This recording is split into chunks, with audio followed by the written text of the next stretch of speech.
LGBTQ. Today we're going to talk about the T, transgender, so stay tuned.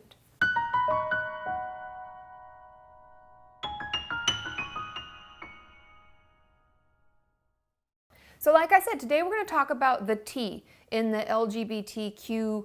It's an acronym that people use. If you don't know what it is, you can Google it. There's tons of information. But what I want to talk about today is transgendered. Now, I have many of you who have talked about having these feelings, having this experience yourself, and I want to clarify some things for you. So transgendered actually means, and diagnostically speaking with the DSM-5, is called gender dysphoria. It's not called transgender. Transgender is not a mental disorder, disease. It doesn't have a diagnosis. Now, gender dysphoria disorder is pretty much what it sounds like. You're dysphoric, you're sad or upset about your gender.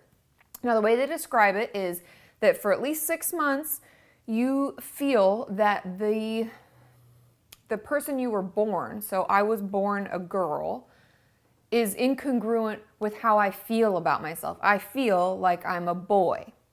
So what you actually are physically, genetically speaking, and how you feel are different. And so obviously we're gonna have that like internal, it's uncomfortable, I don't like it. And it can happen in adults, it can happen in children. Oftentimes with children we see it where they will have no interest in playing with, the stereotypically girl or boy toys, and they want to play with the things that the opposite sex would play with. And children will even say things like little girls sometimes will want to pee standing up like dad. And they'll say, oh, I'm going to get a penis later on when I'm older, because they feel like they're supposed to be a boy and they should be a boy. Or guys feeling like they should be girls. And there's an amazing book. It's called As Nature Made Him. And it's about a story. If any of you want to look it up and read it, it's a wonderful story. It's sad and dark, but it's a great story about this. And the story is just about this guy he was born as a boy, had a botched circumcision. His parents decided to make him a girl, and it kind of shows us that you just can't do that. Like, he always knew that he was supposed to be a boy. So let's say this is something that we've been dealing with, and this is something that has made us really uncomfortable for a long time.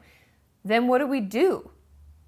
Now, there are a couple things that we can do. The first thing being, and most necessary, is seeing a therapist. It can feel so good to finally express this, to finally talk to someone about it. If you live in a city center, there are some great LGBTQ communities and therapists and psychiatrists and doctors and churches and whatever you're interested in. They have their whole community that's there to support you, help you understand what's going on and how to better get you where you want to be. And so I would encourage you to seek out a therapist who works in that community or has a greater understanding of that. The second thing being, there are gender reassignment surgeries. That's not to say that you necessarily have to have that, but for some people, that's what gives them the most dysphoria. In the DSM, it talks about people feeling the worst when those kinds of options are not readily available. So I would definitely look into that, because it's something that could really help out, And like everything, the more we talk about it, the more we talk about it with friends and we get a support system, there are groups, the more we get involved in, then the less power these secrets hold over us. Wouldn't you agree? And also, to debunk the confusion, a transvestite is not a transgender. And transvestite or transvestism, which it's called in the DSM, is something totally different, which is someone who gets sexual arousal out of dressing like the opposite sex. So that is like a whole nother thing. Has nothing to do with gender dysphoria disorder. So I hope that kind of clears things up and gives you a guided path to help you figure out who you are and what's best for you. Guess what? We have our own community of people ready to support and help share their insights. So obviously leave your comments below if you have any experience with this. You can follow me on Twitter, you can follow me on Tumblr.